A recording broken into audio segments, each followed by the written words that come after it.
Yan, so guys, what's up? And ako nga pala si Marky Santos at ito na nga ang kwento. So may binili nga po ako chicheria pag nagugutom ako. Ito na yung last chicheria na binili ko. Dahil pag nagugutom ako, pero ito na nga, kainin natin siya. First time ko matitikman tong Oishi Crispy Patata Cheese Flavor. Hindi ko alam kung bago lang ba siya o medyo matagal na siya. Ay, nakita nyo, di ba? Oh, ang linaw na camera. Natutuwa ako sa camera nito.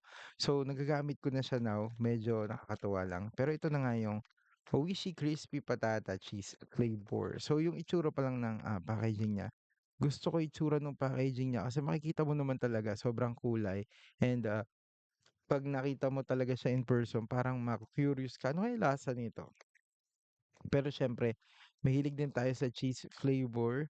So, more or less medyo nag-e-expect tayo na masarap 'to, gano'n. Masarap 'to agad, 'di ba? Agad-agad masarap. Pero yun na nga, dahil nagugutom na tayo buksan na natin. Ayan, we all know naman itong Oishi is masarap gumawa. So, I think masarap din siya.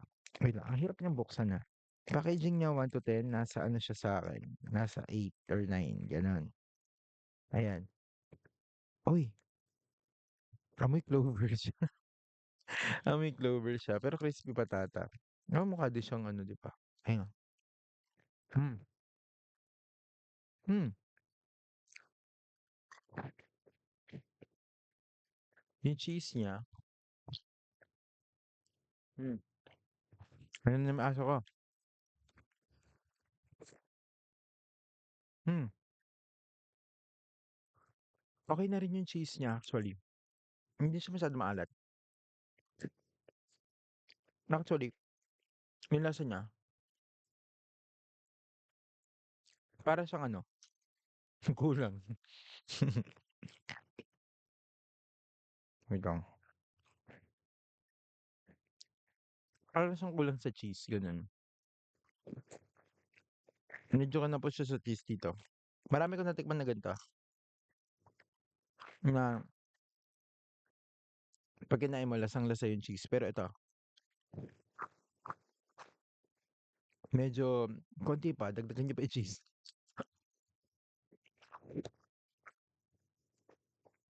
Mas marami yung cheese ng ibang brands kaysa dito, pero crunchy. Hmm, kung bakit di ko lang naalog masyado, alogin natin. Tapos lalo pala natanggal yung cheese ano. Tingnan niyo kasi, 'di ba hindi siya ano, ayan, hindi siya masyadong maraming cheese.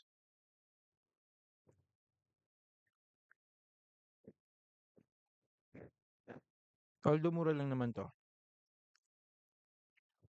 wala pa atang 10 'to, kaso nga lang, parang mas nag-focus sila sa ano, sa packaging kaysa dun sa lasa. And I hope ma-improve pa nila yung lasa nito kaya ang dinami-dami ng mga cheese flavors na nagkalat na puwede mong bilhin. Dapat improve pa nila 'to kasi mas bibilhin mo pa talaga yung iba kaysa dito. Hmm, kulang pa, kulang pa.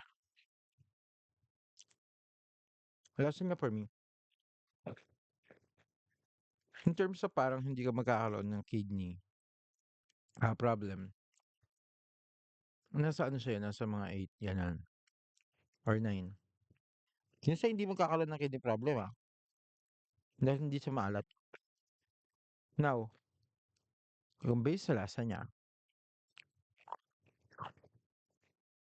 parang nasa ano sa ata, nasa 5. Uy, pero nag-kulay cheese yung labi ko. Nasa 5 lang siya sa'kin kasi hindi ka magke-crave dito.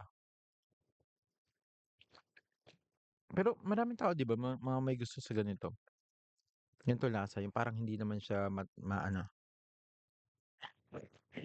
hindi siya OA sa alat. Hmm, hindi tingnan yung loob. Yan, nagsumiksik yung ano niya dun, yung cheese.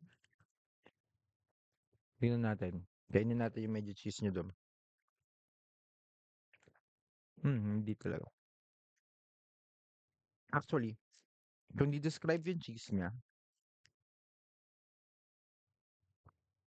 hmm, kung i-describe ko sa inyo yung lasa nung pagka-cheese niya, alam niyo yung nabibiling powder na cheese sa ano ba ano ba ko nun, yung sikat na powder na nilalagay sa cheese, yung pinambubudbud sa mga kunyari yung corn tapos nilagyan ng cheese, alam niyo yun? Gano'n yung lasa niya, gano'n. Pero hindi ano 'to, hindi gano'n kaalat yung lasa nito. Kulang pa, kulang pa.